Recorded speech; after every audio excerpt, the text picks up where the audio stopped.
एक समय की बात है, सुंदरवन के जंगल में टुनटुनी चिड़िया अपने पिता टुन्नू चिड़ा के साथ एक किराए के घर में रहा करती थी। टुनटुनी की माँ के देहांत के बाद टुन्नू ने अकेले ही टुनटुनी चिड़िया का पालन पोषण किया था। वो अपना घर चलाने के लिए मजदूरी किया करता था। वो अपनी सारी कमाई अपनी बेटी टुनटुनी की पढ़ाई लिखाई में लगा दिया करता था। लेकिन फिर एक दिन अचानक एक दुर्घटना में टुनटुनी के पिता टुन्नू की मौत हो जाती है। अब टुनटुनी चिड़िया अनाथ हो गई थी, लेकिन समय के साथ साथ टुनटुनी की आर्थिक स्थिति खराब होने लगती है। उसके पास खाने पीने के लिए बिल्कुल भी पैसे नहीं बचते हैं। तभी उस घर का मकान मालिक चील सेठ वहाँ आता है। सुनो टुनटुनी, तुमने कई महीनों से इस घर का किराया जमा नहीं किया है। तुम्हें इस घर से अभी निकलना होगा। प्लीज सेठ जी, ऐसा मत करिए। मेरे पिताजी का देहांत हो गया है और इसी वजह से मैं घोंसले का किराया नहीं भर पा रही हूँ, क्योंकि मेरे पास बिल्कुल भी पैसे नहीं बचे हैं। और अगर आपने मुझे घर से निकाल दिया तो मैं बेघर हो जाऊंगी। कहाँ जाऊंगी मैं, कहाँ रहूंगी? देखो टुनटुनी, मैं तुम्हारी कंडीशन को समझ सकता हूँ, लेकिन इसमें मैं तुम्हारी कोई मदद नहीं कर सकता, क्योंकि मेरे भी कुछ उसूल हैं जिसे मैं किसी के लिए नहीं बदल सकता। इस तरह टुनटुनी चिड़िया चील सेठ से खूब विनती करती है, लेकिन चील सेठ उसकी एक नहीं सुनता और उसे घर से बाहर निकाल देता है। फिर टुनटुनी चिड़िया मदद मांगने के लिए अपने चाचा चाची के पास जाती है, जहाँ उसके चाचा कालू सेठ उससे कहते हैं, तुम चिंता मत करो टुनटुनी, हमेला आज से हम तुम्हारा ख्याल रखेंगे और तुम हमारे साथ हमारे घर पर रहोगी।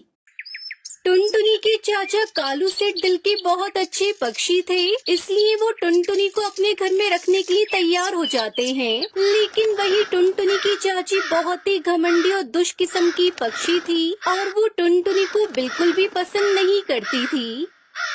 अरे आपका तो दिमाग खराब हो गया है, जो आपने उस दिन इस गरीब अनाथ चिड़िया को हमारे घर में रहने की इजाजत दे दी। लेकिन अब मैं और बर्दाश्त नहीं करूंगी। मैं उस अनाथ चिड़िया को अपने घर में अब मुफ्त की रोटियां तोड़ते नहीं देख सकती। अरे मेरा ये घर कोई अनाथ आश्रम नहीं है जो कोई भी अपना मुंह उठाकर यहाँ चलाएगा।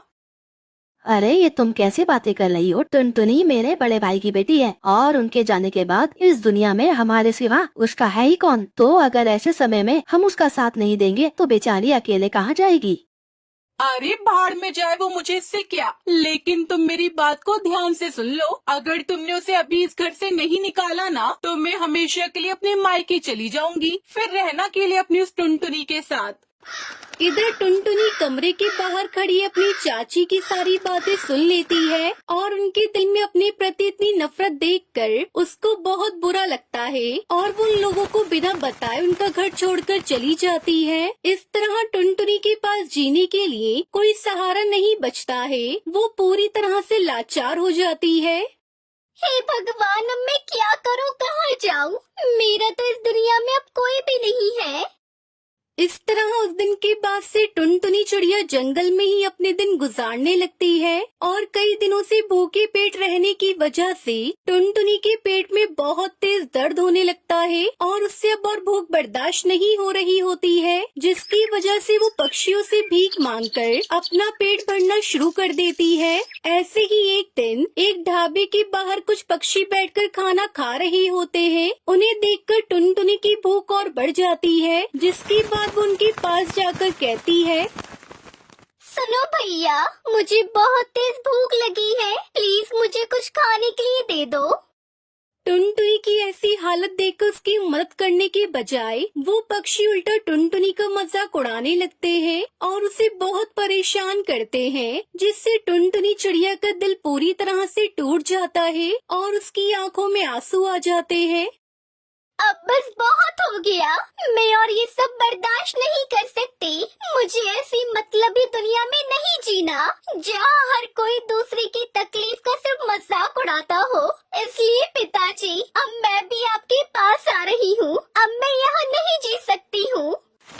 इतना कहकर टुनटुनी भागते हुए जंगल के बीचों बीच बने कुएं के पास पहुंच जाती है और उसके अंदर छलांग लगा देती है। लेकिन जैसे ही टुनटुनी उस कुएं के अंदर कूदती है, वैसे ही एक सुंदर सी परी टुनटुनी को बचाकर वापस कुएं के बाहर ले आती है और उससे कहती है, अरे बेटी, यह तुम क्या कर रही थी? तुम्हें पता है ना, आत्महत्या करना कितना बड़ा पाप होता है। और वैसे भी जीवन को खत्म कर देने से समस्याएं खत्म नहीं होती है, बल्कि उनका सामना करने से ही उनका अंत होता है। तो बताओ तुम्हें क्या तकलीफ है?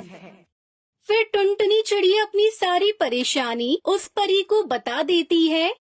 टुनटुनी, तुम बिल्कुल भी चिंता मत करो, मैं हूँ ना, मैं तुम्हारी मदद करूँगी। इतना बोलकर वो परी अपनी जादुई शक्तियों से टुनटुनी के लिए वहाँ पर एक बहुत ही सुंदर फूलों का घर प्रकट करती है। सुनो टुनटुनी, आज से यह जादुई फूलों का घर तुम्हारा है। तुम्हें इस घर में किसी भी चीज की कोई तकलीफ नहीं होगी। और हाँ, यह जादुई फूलों का घर तुम्हें तुम्हारी जरूरत की सारी चीजें देगा। इसलिए अब से तुम्हें किसी के भी सामने हाथ फैलाने की जरूरत नहीं पड़ेगी और तुम अपनी आगे की जिंदगी बहुत ही सुकून से जी पाओगी।